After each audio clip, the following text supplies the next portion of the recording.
Broker बोले खास पेशकश सवारी, क्योंकि बहुत लोग बोल रहे हैं बाजार में, लेकिन ब्रोकर क्या बोल रहे हैं जानना जरूरी है, और उसके बावजूद उसके बाद हमारे अपने एक्सपर्ट क्या बोल रहे हैं। तो जब दो लोगों का तड़का लगता है तो फिर अच्छे रिकमेंडेशंस निकल के आती हैं।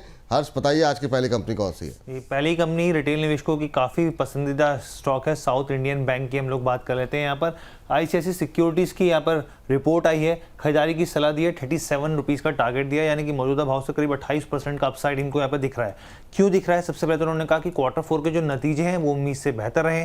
दूसरी चीज़ उन्होंने कही कि आप लगातार ये 7वां क्वार्टर है जब कंपनी के रिटर्न ऑन एसेट जो है वो 1% के ऊपर बने हुए हैं।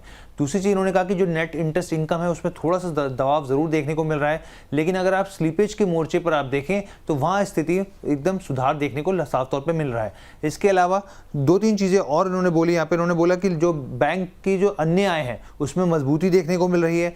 एमएसएमई की बात करें अगर सेगमेंट की, वहाँ पे भले ही नेगेटिव नंबर्स हैं यहाँ पर, लेकिन अगर आप कोर एसएमई बुक की अगर बात करें तो धीरे धीरे वहाँ पर भी सुधार देखने को मिल रहा है। और साथ ही FY26 के लिए जो यहाँ पे ग्रोथ है वो 12% और FY25 के लिए 10% की ग्रोथ का अनुमान जताया जा रहा है। चलिए, तो यहाँ पर 37 रुपये तक के टारगेट, बहुत लोगों को राहत की सांस मिली होगी। ये शेयर जब से इसका राइट इशू आया था ना, उसके बाद से मतलब जो है इसने 30 का लेवल दिखाया ही नहीं है। सर, अब थोड़ी सी अच्छी रिकमेंडेशन आनी शुरू हुई है, क्या करना चाहिए साउथ इंडियन बैंक में अभी? विपुल जी, मुझे लगता है 30 के आसपास एक रेसिस्टेंस है। अगर 30 के ऊपर क्रॉस होता है उस केस में आपको बहुत जल्दी 35 और 37, मैं एग्री करता हूँ इस रिपोर्ट से, और मुझे लगता है आपको देखने को मिलेंगे। देखिए 1300 करोड़ के आसपास प्रॉफिट भी पोस्ट किया है। नो डाउट चार्ट पैटर्न अच्छा फॉर्मेशन से भी हुआ है, बहुत टाइम से कंसोलिडेशन चल रहा था, तो उसके बाद लगातार 2 हफ्ता पॉजिटिव है। 30 के आसपास रेसिस्टेंस है। 30 के ऊपर अगर क्लोजिंग देता है उस केस में 35-37 टारगेट आने का नेक्स्ट 5 से 6 महीने में हाई पॉसिबिलिटीज है।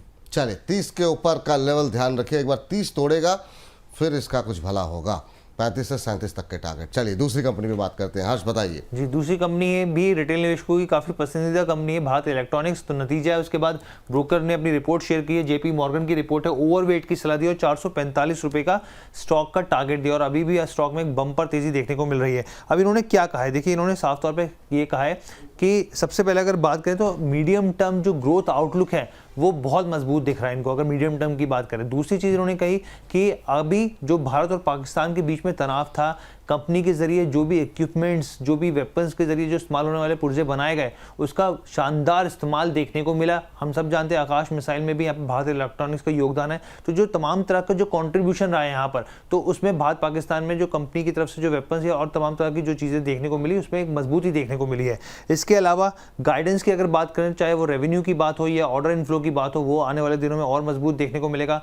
आप देखिए जो चालू वित्त वर्ष चल रहा है उसके लिए 27,000 करोड़ का यहाँ पे ऑर्डर इनफ्लो आता हुआ दिख सकता है। और ये कब बढ़ सकता है? ये बढ़ सकता है जबकि quick reaction surface to air missile अगर ऑर्डर मिल जाता है, यहाँ पे जो सरफेस से एयर मिसाइल ऊपर मारा जाता है, हिट किया जाता है, अगर ये ऑर्डर भी मिल जाता है तो ये जो ऑर्डर इनफ्लो होगा वो 57,000 करोड़ तक पहुंचता हुआ दिखेगा, जो कि काफ़ी बड़ा नंबर है। और मैनेजमेंट को ये भी उम्मीद है यहाँ पे कि रेवेन्यू की बात करें तो इस साल जो चालू वित्त वर्ष है उसमें 15% के आसपास, और एबिटा जो है वो 27% के आसपास बढ़ता हुआ दिख सकता है। पीयर्स के मुकाबले अगर आप भारत इलेक्ट्रॉनिक्स की बात करें तो अर्निंग जो है वो कंसिस्टेंट है, लगातार बनी हुई है, और रिटर्न ऑन इक्विटी भी बेहतर परफॉर्म कर रहा है। ठीक, चलिए, तो ये रहा यहाँ पर निकल करके आती हुई JP मॉर्गन की तरफ से 445 का टारगेट, और आज बहुत सारे ब्रोकरेज हाउसेस की तरफ से यहाँ पर रिपोर्ट आई है 400, 415, 445। तो अक्रॉस द बोर्ड बड़े बड़े दिग्गज जो है, मॉर्गन स्टैनले, JP मॉर्गन की ये रिपोर्ट है। बहुत सारी रिपोर्ट्स आज BL को लेकर के निकल के आती हुई। सर, अच्छी तेज़ी भी है। एक बार फिर से आपकी के लेवल्स, आपकी सलाह जो है BL पे जानना चाहेंगे। सबसे पहले विपुल जी आपको कॉन्ग्रेचुलेशन, एंड हर्ष जी आपको भी, क्योंकि मुझे याद है 280 के आसपास से आपने एक दिन नहीं 2-3 दिन ब्रोकर बोले में आपने स्टॉक को शामिल किया था, और हमने बताया था 340 और 380 दोनों टारगेट आना चाहिए। आ चुका है। फिलहाल विपुल जी यहाँ पे फ्रेश बाई नहीं करना है। देखिए जिनके पास है अभी चार्ट ऐसा फॉर्मेशन बना है, बहुत जल्दी आपको 385 एंड 395 400 के आसपास आ जाएंगे, लेकिन मैं डीप के लिए फिर भी वेट करूंगा। कभी भी अगर डीप मिलता है उस डीप में आप बाय कीजिए। मुझे लगता है बहुत जल्दी ना यहाँ पे 440 460 उसके ऊपर भी है, स्टॉक मल्टी वगैरह होने वाला है एक्चुअल में। तो एक डीप मिलता है, उस डीप में आप बाय कीजिए। आप बाय करते हो तो उस केस में आपको 6-8 महीने में तो स्टॉक को बेचना नहीं है, तो नो डाउट आपको डेफिनेटली खरीदना है। अगर आपके पास ऑलरेडी है, आपका पोर्टफोलियो में भी रखना है, लेकिन बाय ऑन डीप करना है।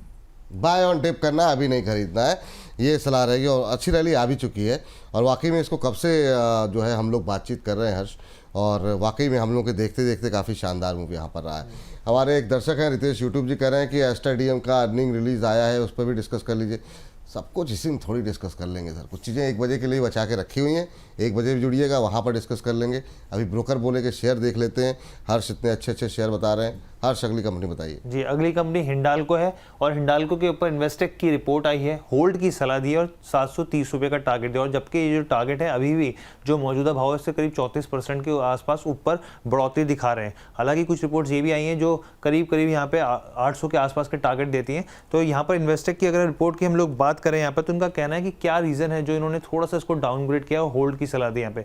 एक तो उन्होंने कहा कि कैपेक्स के ऊपर कंपनी ने ज़रूरत से ज़्यादा खर्च कर दिया, बढ़ोतरी करी है, पहला रीज़न ये है। दूसरा इन्होंने कहा, जो हम लोग जानते हैं कि हिंडाल्को की कंपनी है नोवेलिस में अमेरिका में जिस तरीके से टैरिफ को लेकर स्थिति देखने को मिल रही है, तो अभी भी बहुत ज़्यादा अनसर्टेनिटी है, इसलिए ये कह रहे हैं कि अभी को ऑब्जर्व करना होगा यहाँ पे। तीसरी बड़ी वजह ये रही, इनका ये कहना है कि जो रॉ मटेरियल कॉस्ट है उसमें काफ़ी बढ़ोतरी देखने को मिली है, जिससे मार्जिन पे थोड़ा सा दबाव देखने को मिल रहा है। लेकिन हालांकि इन्होंने कहा FY26 के लिए कोई नेगेटिव संकेत फिलहाल के लिए हमको नहीं दिख रहे हैं। और इन्होंने ये कहा है कि जो नेट डेट है FY27 में उसमें थोड़ी बढ़ोतरी बढ़ती हुई दिख सकती है यहाँ पे। साथ ही जो जिस तरीके से कैपेक्स पर कंपनी ने खर्च किया है उसका जो असली असर जो है वो देखने को मिलेगा, एक्सपेंशन देखने को मिलेगा, वो FY28 में देखने को मिल सकता है। चलिए, तो ये फिलहाल के लिए हिंडाल्को पे राय निकल के आ रही है। यहाँ पर 662 का लेवल। सर आपकी टिप्पणी, हिंडाल्को 730 का टारगेट निकल के आया है इन्वेस्टेक की तरफ से, आपके टारगेट क्या होंगे? सर मुझे लगता है ना यहाँ पे एक 680 के आसपास रेजिस्टेंस है, तो आपको एक बार वेट करना चाहिए। पहले तो 680 क्रॉस करना होगा। सेकंड, अगर आप बाई करना चाहते हो इस काउंटर को, मुझे लगता है 645 से लेके 650 एक अच्छा वैल्यूएशन मिल सकता है। तो फिलहाल अभी तो यहाँ पे कुछ हलचल नहीं हो रहा है, ना ही वॉल्यूम ना ही ब्रेकआउट, एक कंसोलिडेशन पैटर्न में चल रहा है और अपर साइड में रेजिस्टेंस भी है। नो डाउट अगर एक बार 680 के ऊपर जाता है तो उस केस में मुझे लगता है आपको एक बार यहाँ पे 720 का टारगेट बहुत जल्दी यहाँ पे देखने को मिलेंगे। लेकिन 680 रेजिस्टेंस है और यहाँ पे अभी कुछ नहीं हो रहा है, तो एक बार वेट एंड वॉच करने वाला सिचुएशन है। वेट एंड वॉच की सिचुएशन यहाँ पर निकल करके आ रही है। और रितेश जी कह रहे हैं सर ब्रोकर बोले सेगमेंट में सीएमपी भी मेंशन किया कीजिए। सीएमपी सर आपको इंट्राडे चार्ट तो दिखाते ही हैं, तो वो सीएमपी रहता है और क्या रहता है। हाँ, उस ग्राफिक्स में आप कह रहे हैं दिखाने के लिए एक अलग विषय हो सकता है, लेकिन जब भी हम खबरों पे ये कोई भी सेगमेंट हम करते हैं तो उस पर साथ में लाइव प्राइसेस तो आपको दिखाए ही जाते हैं। लास्ट कंपनी कौन सी होगी हर्ष?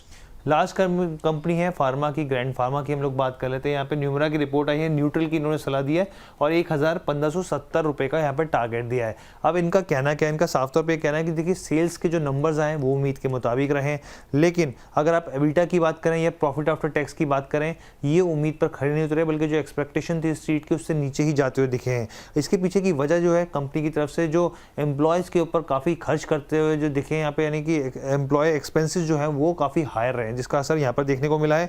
इसके अलावा इनकी जो यहाँ पे एक आर्म है यहाँ पे सेनेक्सी, जो कि CDMO बिजनेस से जुड़ी हुई है, उसकी वजह से रेवेन्यू में एक अच्छी ग्रोथ देखने को मिली है। वरना अगर ये भी नहीं होते तो इसका असर साफ तौर पर रेवेन्यू में भी, अगर आप इसको हटा दें तो नेगेटिव तौर पर देखने को मिल रहा है। इसके अलावा टेंडर लॉस भी होते हुए दिखे हैं यहाँ पे, और मैनेजमेंट को उम्मीद है कि FY26 के मिड में स्थिति जो थोड़ी ग्रोथ की है वो बेहतर होती हुई दिख सकती है।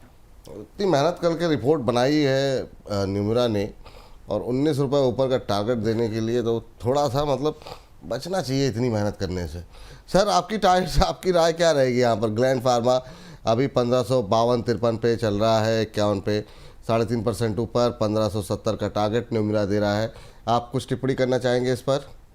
सर एक डिस्क्लेमर देना चाहूंगा। मैं थोड़ा टाइम पहले ही शो कर रहा था तो उसमें मैंने कॉल दिया था, पहला टारगेट आ भी गया है। और मुझे लगता है कि देखिए वीकली बेसिस पे चार्ट अच्छा बना है, फॉर्मेशन अच्छा बना है। नहीं, जो रेजिस्टेंस आ रहा है 1600 के आसपास, तो डेफिनेटली 1600 का टारगेट भी बहुत जल्दी आपको आते हुए दिखेंगे इसमें। लेकिन आज कल में नहीं, थोड़ा आपको टाइम देना पड़ेगा, क्योंकि फार्मा सेक्टर में बहुत टाइम से रैली नहीं हुआ था, नीचे ही आ रहा था, तो अभी चल रहा है थोड़ा। तो मुझे लगता है कि 1600 के आसपास एक रेजिस्टेंस है। जैसे ही 1600 के ऊपर यहाँ पे क्रॉस करेगा, मुझे लगता है बहुत जल्दी आपको यहाँ पे 1750 का टारगेट के लिए आप लॉन्ग टर्म के लिए बाई करके जा सकते हो। एटलीस्ट आपका व्यू होना चाहिए 6 से 8 महीना, उससे पहले नहीं।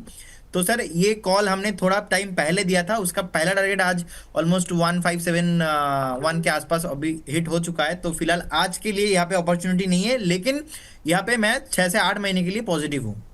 जी, सर हमारे प्रोड्यूसर साहब कह रहे हैं आज सारे टारगेट पहले ही बता करके आ गए हैं सर। आप यहाँ पे खाली रिवीजन कर रहे हैं उसका, कॉल नहीं बता रहे, खाली आप ये बता रहे रिकमेंडेशन पहले हो चुकी थी। एक्चुअली सर क्या है ना, हर बार डिस्क्लेमर देना इंपॉर्टेंट है, आज तो थोड़ा मैं लेट हो गया। कल से पक्का टाइमली ज्वाइन करता हूँ मैं। नहीं, बहुत अच्छी बात सर, बहुत अच्छी बात है उसमें, और आपके टारगेट हमेशा हिट होते हैं। हर्ष थैंक यू, धन्यवाद आपका, बहुत बहुत शुक्रिया इतनी अच्छी अच्छी रिकमेंडेशंस ब्रोकर्स की बताने के लिए हमारे दर्शकों को, और उस पर मुहर लगवाने के लिए प्रदीप हलदर जी की बहुत बहुत धन्यवाद। तो ब्रोकर बोले में फिलहाल इतना ही।